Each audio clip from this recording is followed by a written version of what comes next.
Good afternoon, everyone, and welcome to the Health Edition of Talk Television. I'm Omar Sachedina, where hair loss affects millions of men and millions of women, too, around the world. They spend millions of dollars every year on various things like hair tonics and medications to stop their hair loss. Dr. Robert Jones has been helping to restore hair, among the first in North America to perform transplants using a technique called follicular unit extraction, or FUE. We'll call it FUE. It's a little bit simpler. It basically allows the transplant of follicles without a scalpel and without strip incisions. It also means he can transplant hairs from less noticeable areas like the chest or back, and he can perform hair transplants for the eyebrows and also the eyelashes. And here to talk about some of the myths around hair loss, the difference between male and female hair loss, and the impact of stress on our hair follicles, as well as what we can do about it, is the doctor himself, Dr. Robert Jones from the Toronto Hair Transplant Center. Welcome to Talk TV.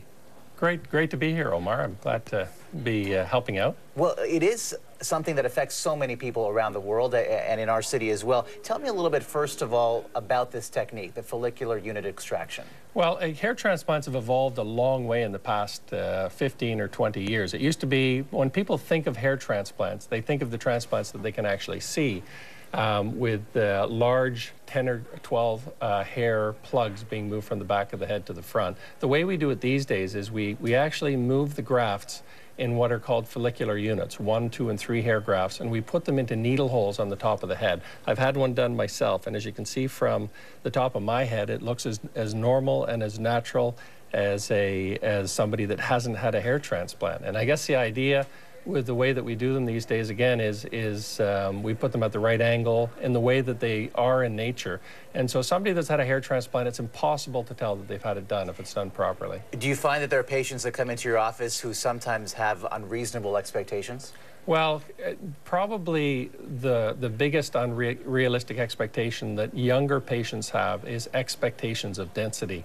What I always tell patients is I'm not creating new follicles, I'm just moving around hair that you already have, and that's why you have to be happy. We can create sort of 50 or 60 follicular units per square centimeter, but it's still not as dense as it was when you were 19 or 20 years of age. So I'd say that's, if you look at my hair, it is thin. It's not the thick hair that you get when you're 20 years old, but it's better than being bald. Because sometimes you see actual stitching work being done on heads, but I'm looking at it now, and I don't really see you actually wouldn't see. It does look quite natural. Yeah, but you wouldn't see that. It actually, years ago, what they used to do was just take a plug or core out a big plug about probably half a centimeter or even a centimeter across, and they would just plug the hair from the back into that, so you got that doll's look appearance. But they actually didn't stitch it in place.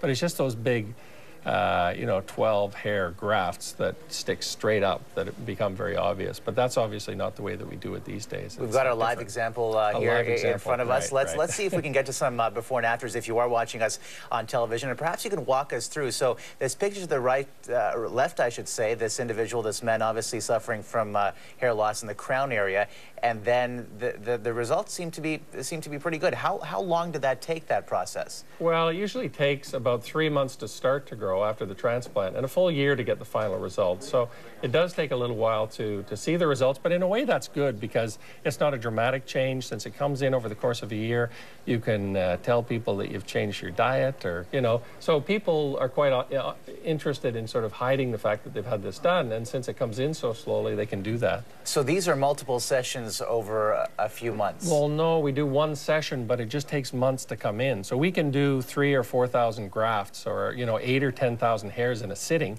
but it just takes a year to come in. Like, what happens after the transplant is the hair actually sheds, and then it starts to grow about 3 months after. But before it really thickens up, takes a full year.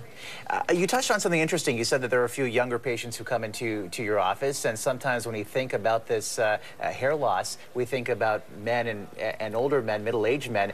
Talk to me a little bit about the number of young patients coming into your office, and also another group we don't often talk about, women. Well, first of all, for the young men, they say 20% of males age 20, 30% age 30, 40% age 40, 50% age 50, and by the time you're 60 or 70, there's like 60 or 70% of the population experience some hair loss. Now, over the age of 50, over half of females are experiencing some hair loss as well. Now, it's a huge part of my practice just because it's a devastating problem for females. They, with males, if you're losing your hair, you can shave your head, but for females, there's no There's no way around it. You know, they can, but there are fortunately things you can do to treat women's hair loss, and I'd say 80 or 90% of the women that come through the door, usually there's something that I can do for them to help them out.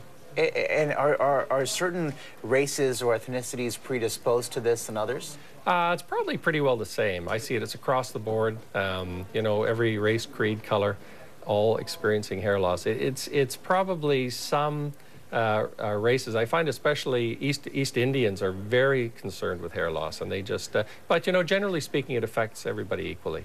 And in terms of people being receptive to it, are you finding that there's still a stigma, or are people willingly less and approaching less it? so, you know? And the other thing is that there's a number of options that I can offer people. It's not only a hair transplant. There's medical treatments, cosmetic treatments, a lot of different things that's offered. I've got a book that's available through my website that goes through all the options. It's free. You can download the book for free.